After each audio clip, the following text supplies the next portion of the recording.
बिस्मिल्लाहिर्रहमानिर्रहीम, अस्सलाम वालेकुम। कैपिटल टॉक में खुश आमदेद। सबसे पहले तमाम मसीही नाजरीन को क्रिसमस मुबारक हो। आज न सिर्फ क्रिसमस का दिन है बल्कि यौम कायद-ए-आज़म भी है, कायद-ए-आज़म का यौम पैदाइश भी है।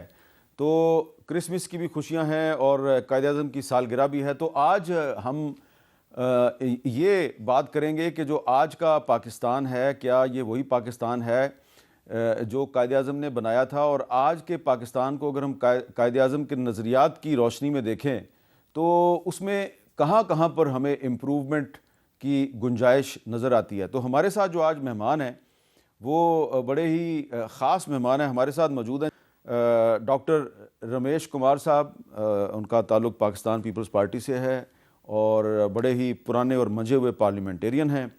और हमारे साथ मौजूद हैं जनाब सेनेटर खलील ताहिर संधू साहब, जिनका ताल्लुक़ मुस्लिम लीग नून से है। संधू साहब, आपको क्रिसमस मुबारक हो। आपके पीछे मुझे एक क्रिसमस ट्री भी नज़र आ रहा है। और हमारे साथ मौजूद हैं जनाब महेंद्र पाल सिंह साहब, जो कि पाकिस्तान तहरीक इंसाफ से ताल्लुक़ रखते हैं और जो अक़लीती विंग है साउथ पंजाब का तहरीक इंसाफ का, उसके सदर भी हैं। तो सबसे पहले मैं गुफ्तगू का आगाज़ करूँगा।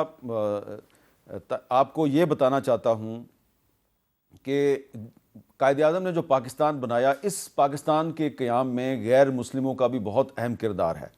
और एक शख्सियत है जिसका बहुत कम जिक्र होता है, वो थे SP सिंघा साहब, जो पंजाब असम्बली के स्पीकर थे 1947 में। और उनका जो वोट था, उस वोट ने अहम किरदार अदा किया जो पंजाब है इसको पाकिस्तान का हिस्सा बनाने में।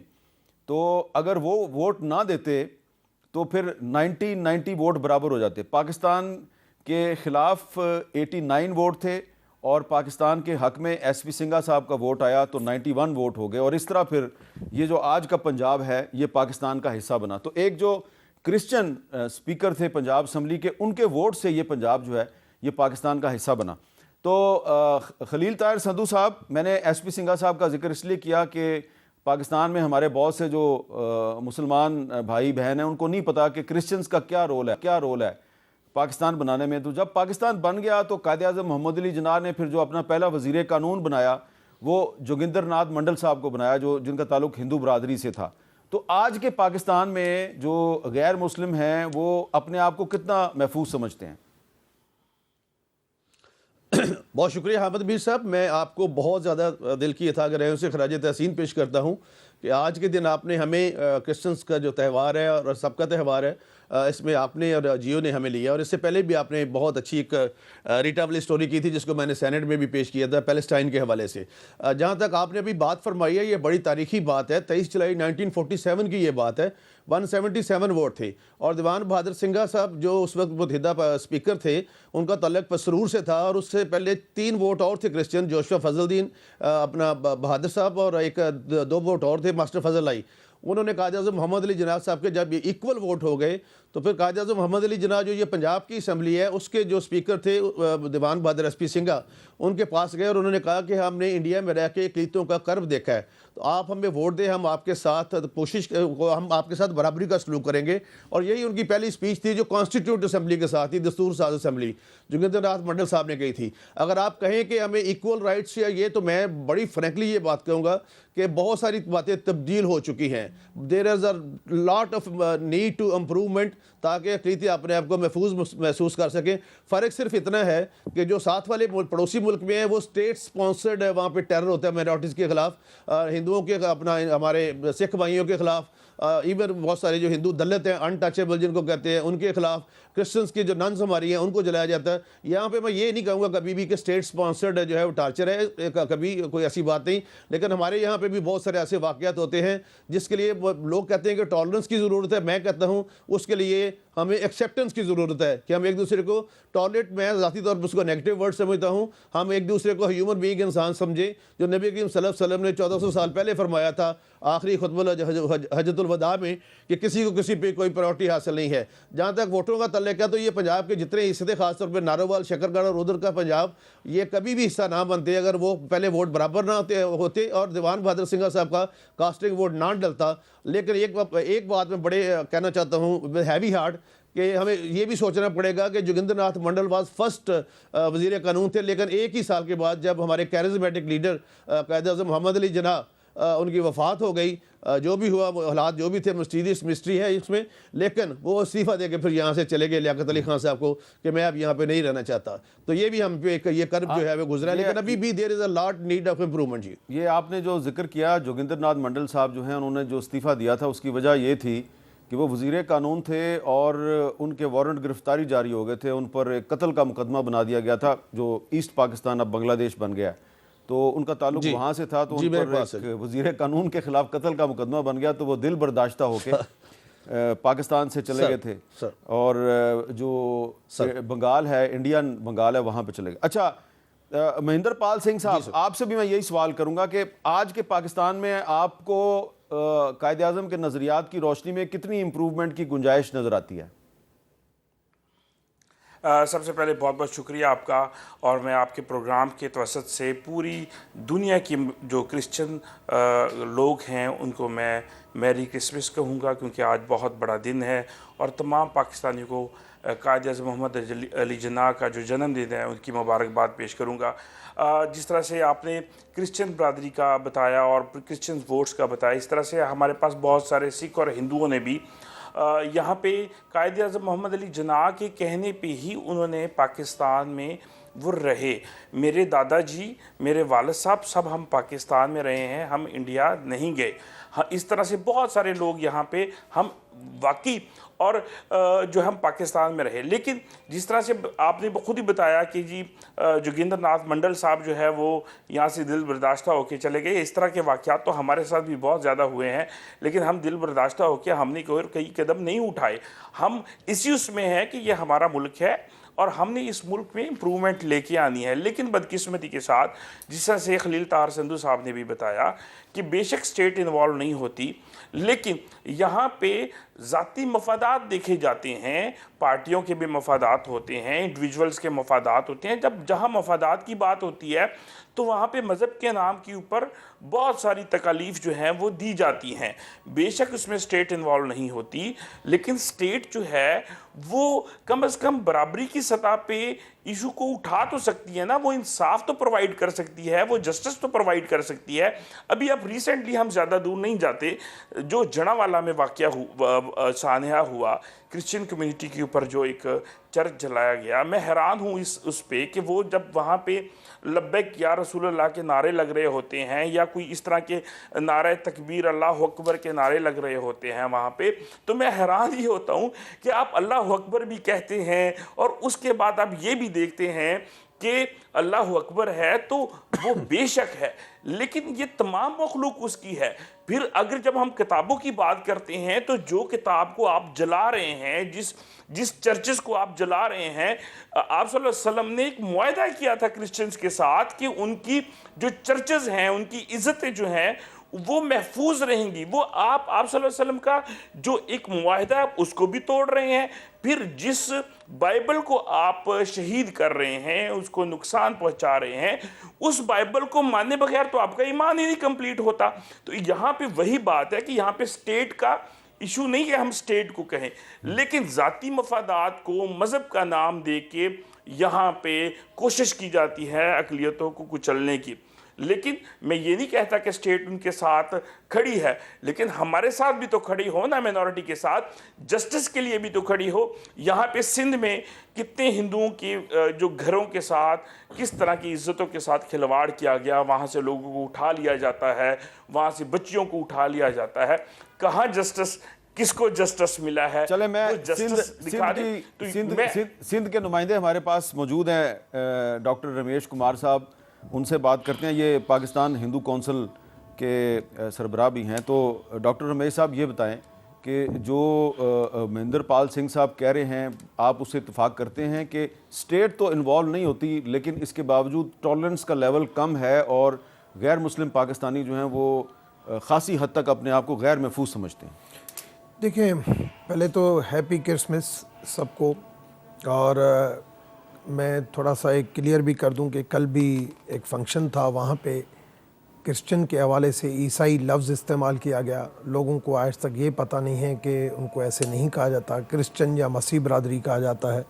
मगर कल एक हाई लेवल का फंक्शन था, मैं भी वहाँ पे मौजूद था और ताहिर खलील भी मौजूद थे, और वहाँ पे ये लफ्ज़ इस्तेमाल किया ये भी गया। बता देना कि फंक्शन कहाँ था। ठीक है। दूसरी चीज़ ये प्राइम मिनिस्टर हाउस में था। दूसरी चीज़ ये कि एक और बात की गई, मैंने 10 मरतबा क्लियरफाई किया है कि पाकिस्तान का जो वाइट फ्लैग है वो पीस को रिप्रेजेंट करता है, माइनॉरिटी को रिप्रेजेंट नहीं करता। अच्छा। और बार बार बड़े बड़े फंक्शन में ये दावे किए जाते हैं कि हम वाइट जो फ्लैग है वो आपकी निशानदेही करता है। बिल्कुल ऐसे नहीं था। मैंने इसके ऊपर काफ़ी स्टडी की। ग्रीन कलर आल कम्युनिटी को रिप्रेजेंट करता है और वाइट कलर पीस को रिप्रेजेंट करता है। कायद-ए-आज़म ने कहा था कि ये सबको मिला के एक ऐसी कम्युनिटी बनेगी जो अमन का गवारा होगी, जो आगे चल के मदीना की रियासत बनेगी। हालात के ऊपर गए कि हालात पाकिस्तान के शुरू से लेके आज तक कैसे रहे हैं। 22% पॉपुलेशन थी at the time of the partition non Muslim community की, और आज 4-4.5% पॉपुलेशन के ऊपर हम पहुंच गए हैं। मैं समझता हूं जो कायद-ए-आज़म का पाकिस्तान था वो कायद-ए-आज़म का पाकिस्तान 1 साल के बाद ही कायद-ए-आज़म का पाकिस्तान ख़त्म हो गया, और अब कायद-ए-आज़म का पाकिस्तान बनेगा ज़रूर, क्योंकि पाकिस्तान के ऊपर काफ़ी दुआएं हैं और उसका फ्यूचर हर तरीके से, क्योंकि पाकिस्तान जो बना एक अमन का गवारा भी बना था, एक ताकतवर मुल्क भी बना था। मगर अगर देखा जाए तो हमारे बाद आज़ाद होने वाले मुल्क जो है वो क्यों हमसे आगे चले गए, चाहे इकोनॉमिकली, चाहे सोशली, चाहे मोरली, हर लिहाज से, पॉलिटिकली हर लिहाज से आगे चले गए और हम पीछे चले गए। एक तो मैं कंपेयर नहीं करता कि इंडिया क्या है, पाकिस्तान क्या है। इंडिया भी एक बहुत बड़ा मुल्क है, 1 अरब से ज़्यादा का। पाकिस्तान भी एक 25-30 करोड़ का मुल्क है। मगर मैं समझता हूँ कि अगर आज हमारे पास जो कर्म होगा वो हम उसका कर्म भोगेंगे, जो वहाँ पे होगा वो उसका कर्म भोगेंगे। हमें ये सोचना चाहिए कि हमारे पास जो हमारे फ़राइज़ हैं, आया उसको हम पूरा कर रहे हैं या नहीं कर रहे हैं। मैं ये समझता हूँ कि उस फ़राइज़ के ऊपर मैं तो सुप्रीम कोर्ट की जजमेंट 19 जून 2014 की जजमेंट मेरे आर्ग्यूमेंट्स के ऊपर आई। आज तक उस जजमेंट के ऊपर जो है वो इम्प्लीमेंट नहीं हो सका है। और हिंदू मैरिज एक्ट बिल 2017 में बहुत मुश्किल से मैंने पास कराया, आज तक उसके ऊपर अमल नहीं हो सका है। अगर फोर्स्ड सिंध में भी नहीं अमल दरामद हुआ, कहीं पे भी। सिर्फ सिंध में देखे ना, फोर्स्ड कन्वर्जन का बिल आया, सिंध में बिल पास हुआ, मगर ऐसी धमकियाँ आई जो 5% एलिमेंट्स हैं। 5% एलिमेंट्स ऐसे हैं जो आज भी जब हिलते हैं तो पूरी पब्लिक एक तरफ हो और वो बिल वापस लेना पड़ा। और फोर्स्ड कन्वर्जन का बिल जब यहाँ पे नेशनल असम्बली में मैंने पास कराया, अक्सरियत हमारी थी, मगर नूर अल कादरी और ये अली मोहम्मद खान सारे इकट्ठे थे, नहीं होगा। ये जो आज बात करते हैं कि हम हकूक़ की बात करेंगे, क्योंकि मैंने सारी पॉलिटिकल पार्टीज़ को, मैं तो हर पॉलिटिकल पार्टी में रहा हूँ। फिर भी अगर आप कहेंगे कि लिबरल पार्टी है तो पीपल्स पार्टी है, मगर पीपल्स पार्टी भी जो है उसने बिल करा दिया था सिंध के अंदर, मगर जब बिल सिंध के अंदर हुआ आखिर में वो बिल वापस लेना पड़ा। तो फिर महेंद्र पाल सिंह साहब सही कह रहे हैं। कोई भी इस वक्त देखिए पाकिस्तान के अंदर, अगर कोई पाकिस्तान के अंदर एक रोल, भले हम डेमोक्रेसी के, पाकिस्तान के अंदर रोल इस्टेब्लिशमेंट का मजबूत था, मजबूत है, और इस वजह से अगर ऐसी चीज़ें कानून साजी करनी पड़ेगी तो उसके अंदर इस्टेब्लिशमेंट का रोल होना चाहिए। लेकिन इसमें हिंदू मैरिज बिल को रोकने में तो इस्टेब्लिशमेंट का कोई किरदार नहीं। जब उधर से आती है ना, फिर सारी पार्टियां इकट्ठी हो जाती हैं। इधर से मैं सिर्फ हिंदू बिल की आप क्या बात कर रहे हैं कि हिंदू मैरिज बिल या जो अकलीतों के हकूक को प्रोटेक्शन देने के लिए कानून साजी है, वो भी इस्टेब्लिशमेंट अगर उसके पीछे होगी तो हर बंदा अपने वोट बैंक के ऊपर जाता है, हर पॉलिटिकल पार्टी जाती है। फोर्स्ड कन्वर्जन का बिल, चाहे माइनॉरिटी की रिजर्व सीटों वाला जो ये जनरल इलेक्शन के ऊपर जाना था, कोई पॉलिटिकल पार्टी, मैंने फिर भी पीपल्स पार्टी को देखा कि पीपल्स पार्टी एक जो आगे बढ़ती है इस चीज़ों में। बाकी मैं नून में भी रहा, मैंने बहुत कोशिश की, नहीं करा सका। मैं पीटीआई में रहा, बहुत कोशिश की, नहीं करा सका, क्योंकि मैंने कभी भी किसी की जुर्रत नहीं देखी। कहते हैं कि अगर ये हम करेंगे, जो भी काम करेंगे उसके लिए। मैं सबसे बड़ी पता है इस वक्त क्या चीज़ है, मैं कल बैठा था सेक्रेटरी को मैंने कहा कि मेहर के मंदिर का क्या हुआ, जी उसके लिए हम कर रहे हैं। मैंने कहा आप एक मेहरबानी करेंगे कि 1222 मंदिर हैं और 588 गुरुद्वारे हैं। मैंने कहा आपने एवेक्यू ट्रस्ट ने उसके ऊपर जो कब्जा किया हुआ है, आज 31 मंदिर फंक्शनल है, बाकी सारे खंडर पड़े हुए हैं या कब्जे हैं या कुछ ना कुछ हो गया है। मैंने कहा आप छोड़ दें इसको, आप इसको आज छोड़ दें कि भाई हमारा कंट्रोल इसके ऊपर ख़त्म है, हम इन पैसों से कमा के हम अजूमरा नहीं करेंगे। मैं आपको विद इन ए वीक सारे के ऊपर आपको इम्प्लीमेंटेशन अच्छा खलील ताहिर संधू साहब, ये बताएं कि ये जो कायद-ए-आज़म का पाकिस्तान है, इसमें पार्लियामेंट अगर कोई कानून पास करती है और कानून का मकसद गैर मुस्लिम पाकिस्तानियों को तहफ़्फ़ुज़ देना है, और डॉक्टर रमेश कुमार साहब कहते हैं जी कि जब तक इस्टेब्लिशमेंट उस बिल के पीछे नहीं होगी तो वो उस बिल पर अमल दरामद नहीं होगा, तो क्या इसका मतलब ये है कि पार्लियामेंट महज एक बराए नाम इदारा है, उसके पास कोई ताकत नहीं है? मैं बड़ी अदब के साथ उनसे इख्तलाफ करूँगा। मैंने महेंद्र भाई को पता है कि पंजाब में पहली दफ़ा पूरी वर्ल्ड में, इवन इंडिया में भी जो सिखों की शादियाँ थी, इनसे पूछ ले, वो हिंदुओं के साथ रजिस्टर्ड होती थी। तो I was minister human rights and minorities affairs in Punjab, और पंजाब में पहले दिन सारे यूनानिमसली, पीटीआई ने भी और हमने भी, हम गवर्नमेंट में थे, तो हमने सिख मैरिज एक्ट जो है वो पास किया। इनको पता है महेंद्र भाई को। तो इसमें मुझे तो मैं तो ना ही मेरे इतना रिसोर्सेज हैं। I am VOP, very ordinary person. ना मुझे किसी एस्टेब्लिशमेंट ने कहा, ना किसी और ने कहा, ना मुझे इस बात का पता ही है। लेकिन मैंने तो सिख मैरिज एक्ट पास करवाया। उसमें आपने एज कितनी लिखी? जी, उसमें एज कितनी लिखी? क्योंकि मेन ये नहीं है कि हमें फॉर्मेलिटी बनानी है, हमें ये लिखना है कि 18 साल से कम उम्र बच्ची या बच्चा किसी भी मजहब का हो, सिख कम्युनिटी का हो, किसी भी रिलीजन में शादी नहीं कर सकता। क्या ये पॉइंट है उसमें? ब्रदर सिख मैरिज एक्ट में 18 साल है, जा पढ़ तो ले प्लीज उसको। नहीं, उसमें वो जो एक्ट जो हमने पॉइंट लिखी थी वो निकाल दी गई। चले आप अपनी बात मुकम्मल कर लें खलील साहब। नहीं, ये सर, ये महेंद्र साहब बैठे सर, जो भाई ने बात की, इनसे महेंद्र साहब से पूछ ले कि दोनों में उसमें एज 18 ईयर्स है। इनको भी मैंने बिल दिया हुआ है। उस वक्त ये अपोजिशन में थे, लेकिन मैंने पेश किया था बिल, और उसकी एज जो थी वो 18 साल है दोनों की, अपना सिख लड़की की भी और सिख लड़की की भी। और फर्स्ट टाइम सर, इवन किसी जगह पे वो सिख मैरिज एक्ट बिल नहीं था। सबसे पहले पंजाब असेंबली, पंजाब में मियाँ शहबाज शरीफ थे उस वक्त चीफ मिनिस्टर, यहाँ पे था, हमने पास किया। तो इसलिए बहुत सारी बातें, जहाँ तक एस्टेब्लिशमेंट की बात है, मुझे जो चूँकि इन बातों का नाम है, इतने ज़्यादा सोर्सेज हैं जी, और ना मैं इस लेवल पर कभी जाता हूँ। मुझे नहीं पता कि एस्टेब्लिशमेंट ये इन बिलों के लिए कुछ करती है कि नहीं करती, क्योंकि मैंने तो ये देखा कि रिसेंटली अभी एक वो जो विलियम हारून लड़का, ये फैसलाबाद शहर धांधरा वहाँ से था, लेकिन जब उसका जनाजा सेंट पैट्रिक चर्च पे हुआ वहाँ पे, तो वहाँ पे प्राइम मिनिस्टर भी मौजूद थे और चीफ ऑफ आर्मी स्टाफ भी मौजूद थे, जो फौज में शहीद हुआ, उसका भी उसी पर्चे में लपेटा गया जिस पर्चे में बाकी मुसलमान भाइयों को लपेटा गया जी। तो इसमें तो जो गोली अगर बाहर से आएगी तो वो तो किसी का सीना नहीं देखी, उसके लिए हम सब पाकिस्तानी हैं। और जिस तरह महेंद्र भाई ने बात की, हम पाकिस्तान बनने से पहले सर यहाँ पे मौजूद हैं, नाम ज़िम्मी है ना मफतू है, लेकिन हाँ बात ज़रूर है, इंजस्टिस ज़रूर होता है। एक बात की मैं बिल्कुल करता हूँ कि स्टेट को स्टैंड ज़रूर साथ लेना चाहिए, और ये तो नबी करीम सल्लल्लाहु अलैहि वसल्लम ने फरमाया था कि रोज़े क़यामत वाले दिन मैं भी मज़लूमों का वकील हूँगा। तो इसी हवाले को, इन्हीं फुटप्रिंट्स पे चलते हुए स्टेट को भी इस जगह इस लेवल तक भी जाना होगा जी, डेफिनेट। अच्छा महेंद्र पाल सिंह साहब, आप क्या समझते हैं कि पार्लियामेंट का जो किरदार है वो ठीक है, आप उससे मुतमिन हैं? देखिए, पार्लियामेंट का जो किरदार है वो बेचारी पार्लियामेंट खुद, आपने 26 तरमीम में देखा कि पार्लियामेंट का क्या किरदार था और किस तरीके से जो है पार्लियामेंटेरियंस को उठा के किस तरह से ज़बरदस्ती जो है वो ये अमेंडमेंट पास करवाई गई, और किस तरीके से पीटीआई के एमएनएस को उठाया जाता रहा। और वो मैं समझता हूँ कि यहाँ पे जब तक हकीकी जमहूरियत नहीं आएगी मुल्क में, तब तक ये चीज़ें ठीक नहीं हो सकती। मैं इस चीज़ को बहुत, देखिए, पहले एक वक्त होता था कि पाकिस्तान में जो है डबल वोट होता था, मिनॉरिटी का वोट जो है वो अलहदा अपने नुमाइंदे चुनते थे, जिसकी बात इन्होंने अभी रमेश कुमार वकवानी साहब ने भी की। लेकिन ये जब रिज़र्व सीट वाला आया तो बहुत सारी चीज़ें जो है, अगर आप एक चले जाएं किसी कोई मोहल्ले वाले, कोई क्रिश्चियन कम्युनिटी से या हिंदू या सिख कम्युनिटी से अपने एमएनए के पास या एमपीए के पास चले जाएं कि हमारा ये काम करवा दें, तो वो आगे से कहते हैं कि जी आप अपने मिनॉरिटी के एमपीए या एमएनए के पास चले जाएं। अगर वो उनके पास जाएं तो उनके पल्ले ही कुछ नहीं होता। ठीक है। तो ये इस चीज़ों की वजह से, तो अगर वो अपने एमएनएस के, उनके पल्ले भी कुछ नहीं होता। आपको भी पता है कि फैसले कहाँ से आते हैं।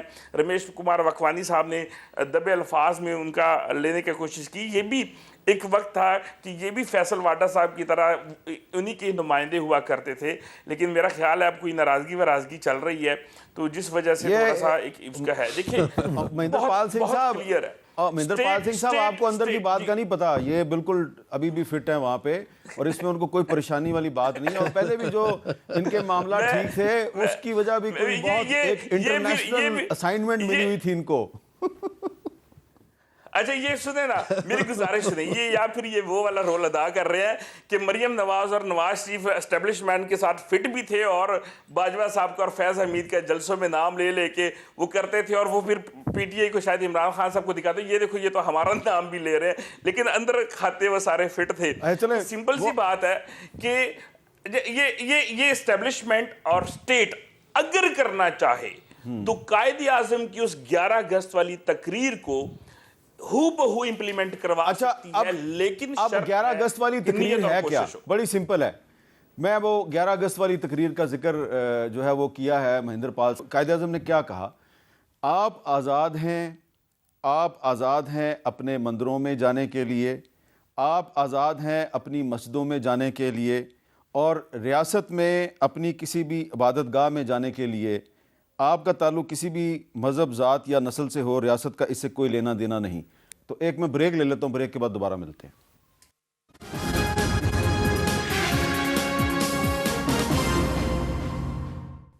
कैपिटल टॉक में दोबारा खुशामदीद जी। डॉक्टर रमेश कुमार साहब, वो जो महेंद्रपाल सिंह साहब जिस तरफ जा रहे थे, मैंने उसकी वजाहत करने की कोशिश किया, लेकिन अगर आपने खुद को वजाहत करनी है तो कर दें। देखिए, मैं वजाहत क्या करूं, और मैं समझता हूं कि पाकिस्तान के अंदर जिसका जो रोल है, और वो रोल है वो हकीकत है, और वो छुपी हुई बात नहीं है, महेंद्रपाल को भी पता है। रही बात जो अभी हो रही थी एक्ट की, मैंने हिंदू मैरिज एक्ट बिल 2017 में पास कराया। 19 जून 2014 की जजमेंट सुप्रीम कोर्ट की मेरे आर्ग्यूमेंट्स के ऊपर आई। आज 10 साल गुजर चुके हैं, कितना अमल हुआ? यानी कि ठीक है, सुप्रीम कोर्ट के फैसले पे भी अमल दरामद नहीं हुआ। जजमेंट पूरी आई है माइनॉरिटी के मेरे आर्ग्यूमेंट्स के ऊपर, उसके ऊपर मैंने कमीशन। कौन सा नुक्ता है उसका अहम तरीन जिस पे अमल दरामद नहीं हुआ? बहुत सारी इश्यूज हैं, बहुत सारे। देखो ना, 5% कोटा का काफ़ी हमने अमल कराया है, सिक्योरिटी का है, मंदिरों का है। आज तक इवेक्यू ट्रस्ट के लिए जो मैंने बातें की देखिए, आज पाकिस्तान की फौज में सिख अफसर भी हैं, हिंदू अफसर भी हैं, ये क्रिश्चियन अफसर भी हैं। वो परवेज़ मुशर्रफ के टाइम पे ये शुरू हुआ, और नॉन मुस्लिम कम्युनिटी के लोग जो है वो वहाँ पे पार्टिसिपेट किए, और अच्छे तरीके से उनको अब तो मेरा ख्याल है कर्नल के लेवल के अफसर, कर्नल लेवल के ऊपर उनको वेलकम किया जाता है। लेकिन तो यहाँ पहली चीज़ तो ये कि ये नॉन मुस्लिम का तस्वर, हाँ, जब इंडिया में आप आर्मी के अंदर हिंदू है या मुसलमान है, वहाँ पे ये जिक्र नहीं आता है। यहाँ पे अगर कोई होता है कि भाई हिंदू है, क्रिश्चियन है, हम कर्नल लेवल की बात करते हैं, एक तो ये जिक्र होना, यहाँ पे बात हो जाती है कि हमें डिफरेंशिएट किया जाता है। पहली चीज़ तो हमें डिफरेंशिएट नहीं करें। दूसरी चीज़, अगर नॉन मुस्लिम कम्युनिटी हमारी पूरी डिस्पर्स है, मैंने कहा था अगर उनके पूरे हकूक़ की बात करते हैं तो आप उनको ड्यूल वार्ड दे के रिजर्व सीट्स पहले दिन ख़त्म करें। जब तक कि ये रिजर्व सीट वाला ये सारे लोग आता जाएंगे जो पार्टियों की चिमचागरी करेंगे, किसी को कोई जानता भी नहीं होगा, वो आके एमएनए एमपीए बनेंगे, तो अकलियत की कोई नुमाइंदगी आप नहीं बनेगी। आप जनरल सीट से, मैं कहता हूँ जनरल सीट के ऊपर जब तक जो नॉन मुस्लिम कम्युनिटी के वोट ड्यूल वोट के जरिए, जैसे आज़ाद कश्मीर के लोग उधर भी वोट देते हैं, उधर भी वोट देते हैं, non Muslim community direct election में आएगी, तब नॉन मुस्लिम कम्युनिटी के जो काम है वो फोकस्ड होंगे। दूसरा, इवेक्यू ट्रस्ट प्रॉपर्टी बोर्ड, ये जब तक मंदिरों और गुरुद्वारों की चौकीदारी वो खत्म नहीं करेंगे, तब तक मंदिरों के हवाले से भी लोग एक सवाल करेंगे। एक सवाल है, पीपल्स पार्टी ने सिंध में सूबाई असम्बली और कौमी असम्बली की सीटों पे, जनरल सीट पे नॉन मुस्लिम्स को टिकटें दी, वो जीते।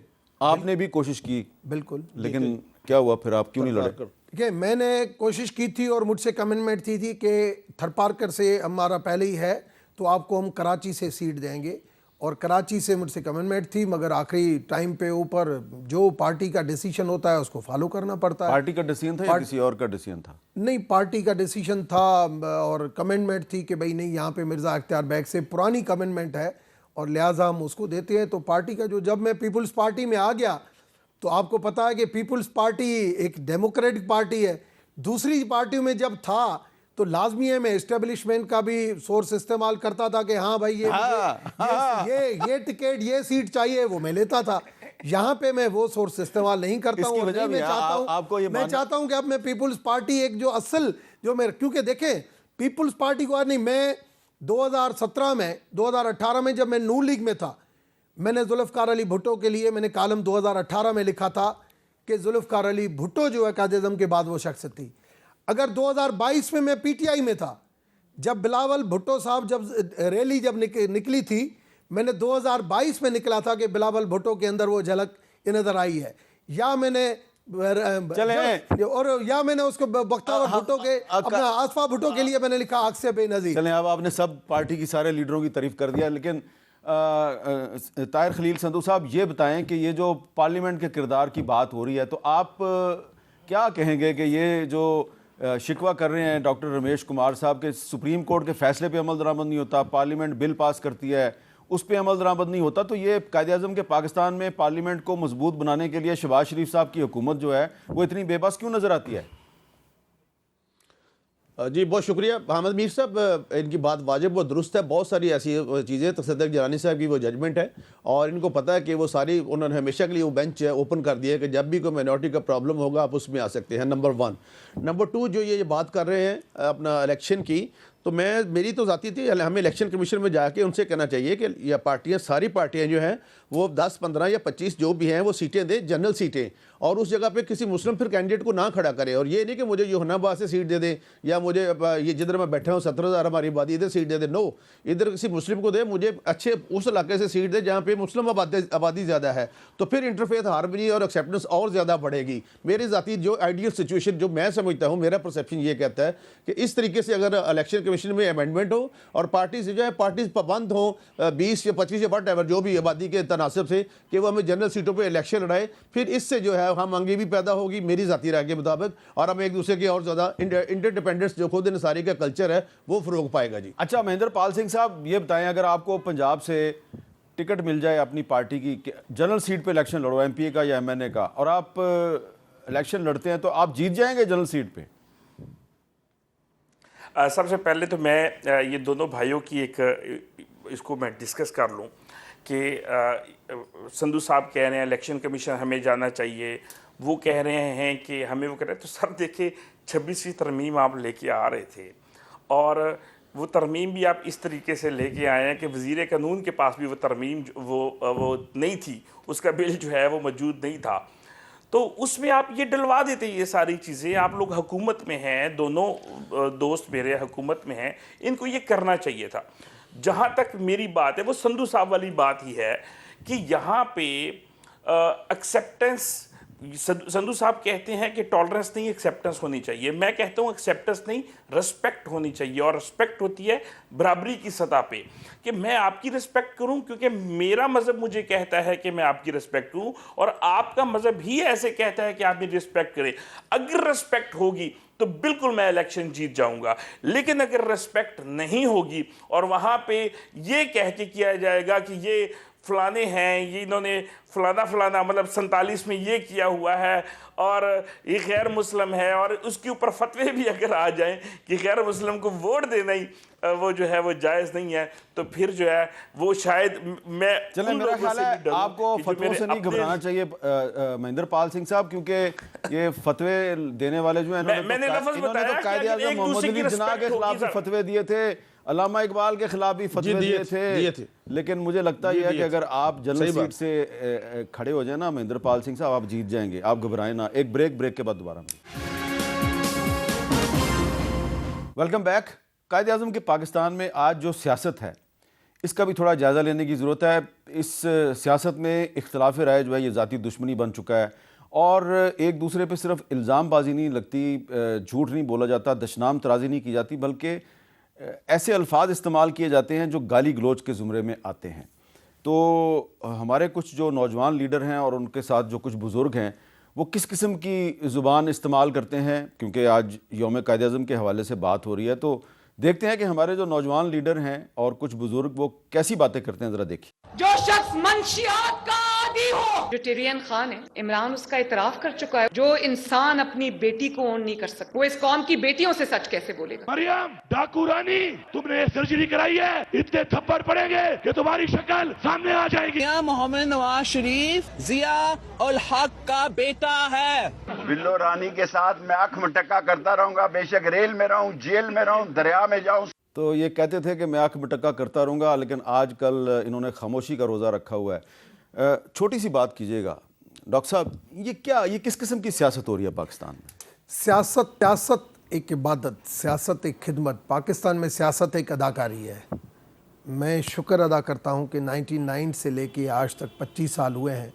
25 साल के अंदर एक अल्फाज भी मेरे मुंह से नहीं होना चाहिए, किसी के बारे में कभी नहीं निकला। ठीक है। इखलाक के दायरे में रह के, जब तक आपके पास टॉलरेंस नहीं होगी, सब्र नहीं होगा, तहमुल नहीं होगा, बर्दाश्त नहीं बिल्कुल होगा, ठीक है। नहीं आप अल्लाह को पसंद आते हो, नहीं भगवान को पसंद आते टाइम हो, कम है। नहीं आप पब्लिक को पसंद आते ताहिर हो। खलील संधू साहब, ये जो गाली गलौज का कल्चर है ये कैसे ख़त्म होगा?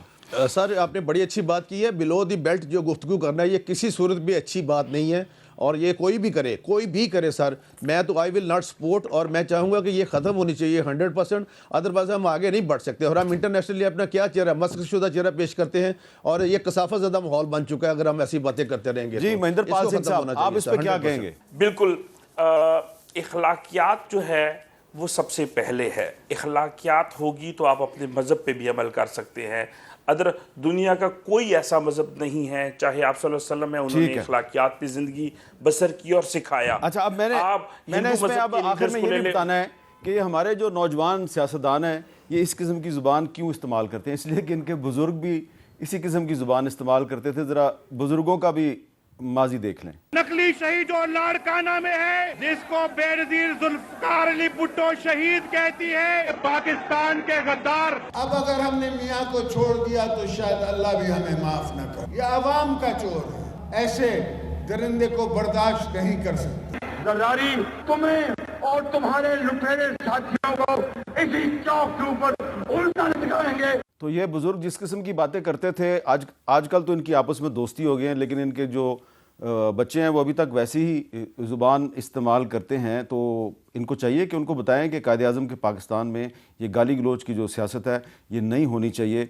और कुछ और भी लीडर हैं जो गाली गलौज करते रहे हैं, एक दूसरे के ख़िलाफ़ इंतहाई बिलो दी बेल्ट इल्ज़ामात लगाते रहे हैं। उनके हम क्लिप आपको नहीं दिखा सकते, उसकी वजूहात आपको बड़ी अच्छी तरह पता है। कायद-ए-आज़म के पाकिस्तान में हाँ कुछ जो सियासतदान हैं उनकी हम शक्ल आपको नहीं दिखा सकते। इसको कहते हैं अनअनाउंस्ड सेंसरशिप। इजाज़त दीजिए, अल्लाह हाफ़िज़।